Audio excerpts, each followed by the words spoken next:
Hello Physical Fiends, it is Jordan here with another Worth a Purchase where I play a game for a decent amount of time to see if I would purchase it myself. Today, I'm taking a look at Mouse PI for Hire, which is out digitally right now. But this is Physical Paradise, and I only care about games with physical releases, and this will have one. I will detail it later in the video once I've talked about the game itself, but I have popped links down below in the description and pinned comment where you can find it if you want to buy it and support me at the same time.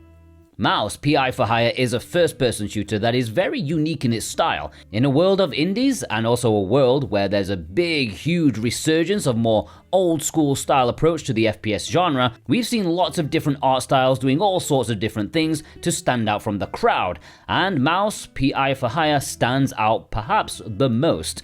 It's gone for a super old-school animation style, often dubbed rubber hose, and it is fantastic, it really is.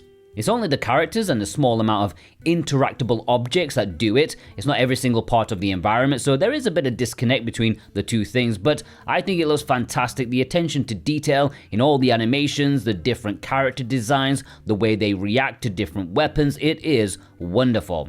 Now normally, when it comes to a game being sold thanks to the art style, you tend to see it being more style over substance, more attention being put into making it look good rather than making it play good. It happens with indies all the time, but I am happy to report that even if Mouse went with something a bit more standard in its presentation, I would still think it is a pretty sweet game. I am really enjoying this. So yeah, it is a first-person shooter, but unlike many modern attempts, it actually feels more than that. It's not just endless shooting, going from a corridor to an open room where there'll be an arena battle, rinse and repeat. Yeah, that does happen, but the game doesn't revolve around that. The game has many aspects to it. There's exploration elements, clue finding, a little bit of puzzling, platforming. There are moments where you don't have your weapon out and you're just amongst the public talking to them. Levels have slower parts where you're finding secrets, and boy are there a lot of secrets, with fun ways to get them. The pacing is excellent. It feels like a considered game. A lot of care was put into making everything much greater than the sum of its parts. Like, the combat is fine. It's not perfect. I do think there's a bit too much of the enemy just charging at you. Ammo management can be a bit of a faff, as is weapon juggling. Like, you have a weapon wheel, but you can only have 2 weapons to switch between at any time, and ammo runs out super quick. I mean, don't worry, there's quite a lot to pick up, especially during boss fights, but you're often having to switch, and it can be a little bit annoying. But the weapons are just so fun to use, all of them. Even the standard pistol is just fun. Getting the Tommy gun, that was almost a religious experience for me. The enemy reactions to all of them, they just never get old.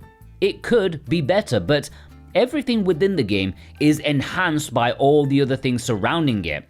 I really like the level design. Each location, on the whole, is probably quite linear. I haven't really analyzed it in great detail, but it doesn't feel like it. Things feel quite open.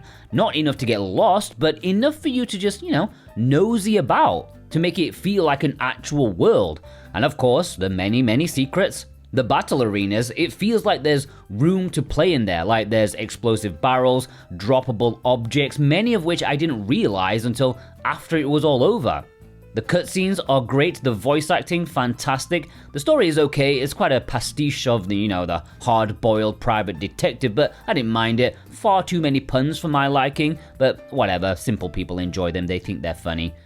It is quite an easy game, I would say. I played on the middle difficulty. While you can perish if you're not careful or you lose control of a boss battle, but the game is so generous that you'll quickly be having another go with zero repercussion. There's plenty of health about, plenty of ammo, dare I say it, plenty of yellow paint to guide the players, only this time it's not yellow because there's no yellow in this game.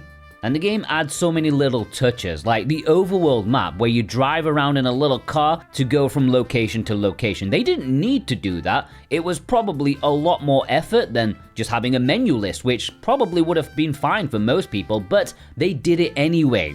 The only thing it's missing is some Dick Tracy on NES action where you're getting sniped along the way. Actually, I'm glad they refrained from that. I'm just really impressed with this game. I like it a lot. My only big-ish issue with the game is with the performance. I played on Nintendo Switch 2, obviously, and you can choose between performance mode and visual mode.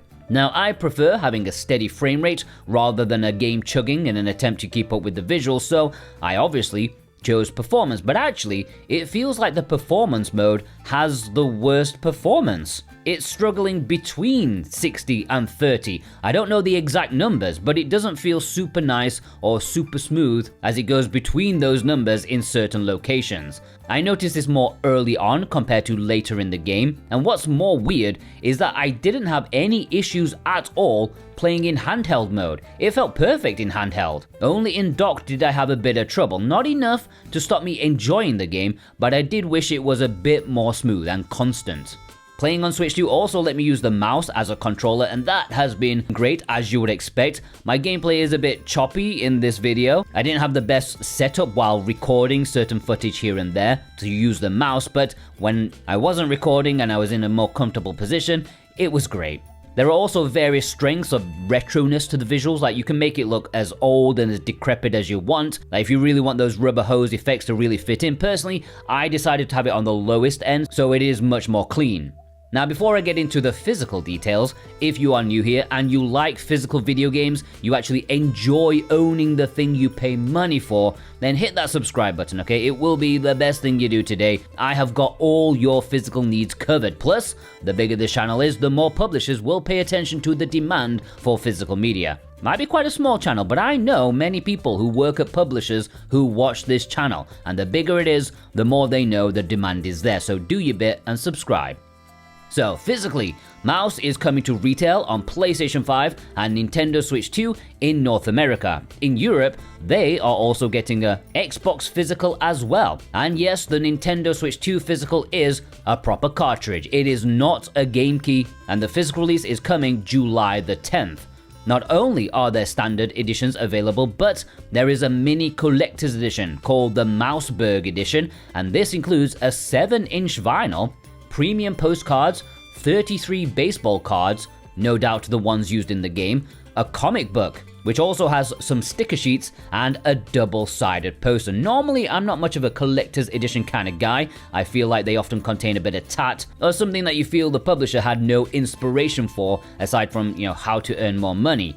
This, on the other hand, not only is it affordable, but I love that it integrates things from the game. The map, that is in the game. The cards, they are in the game. There's a card minigame in here. The comic, that is also in the game as collectibles too. So you are getting the collectibles as a collectible in real life. That's great. And if you want to own any versions of what I mentioned, you can check the links down below in the description and pinned comment. Any purchase made via those awesome outlets, that helps support me and this channel in the best way possible so I can keep providing you useful physical content. I thank you from the bottom of my heart. Would I buy this myself? Yes, I would. I'm sure you guessed that already. I've been having an absolutely fantastic time with it so far, and I want to play all the way to the end. The gunplay is fun. It's not perfect, but enough for me to have a good time with it. I love the mix of exploration, investigation, things that really help make the pacing of this game excellent. I wish the performance in performance mode was better. That's really the only downer for me, but I can happily recommend this game to anyone, or well, anyone who is a fan of old school FPSs back when, they had soul.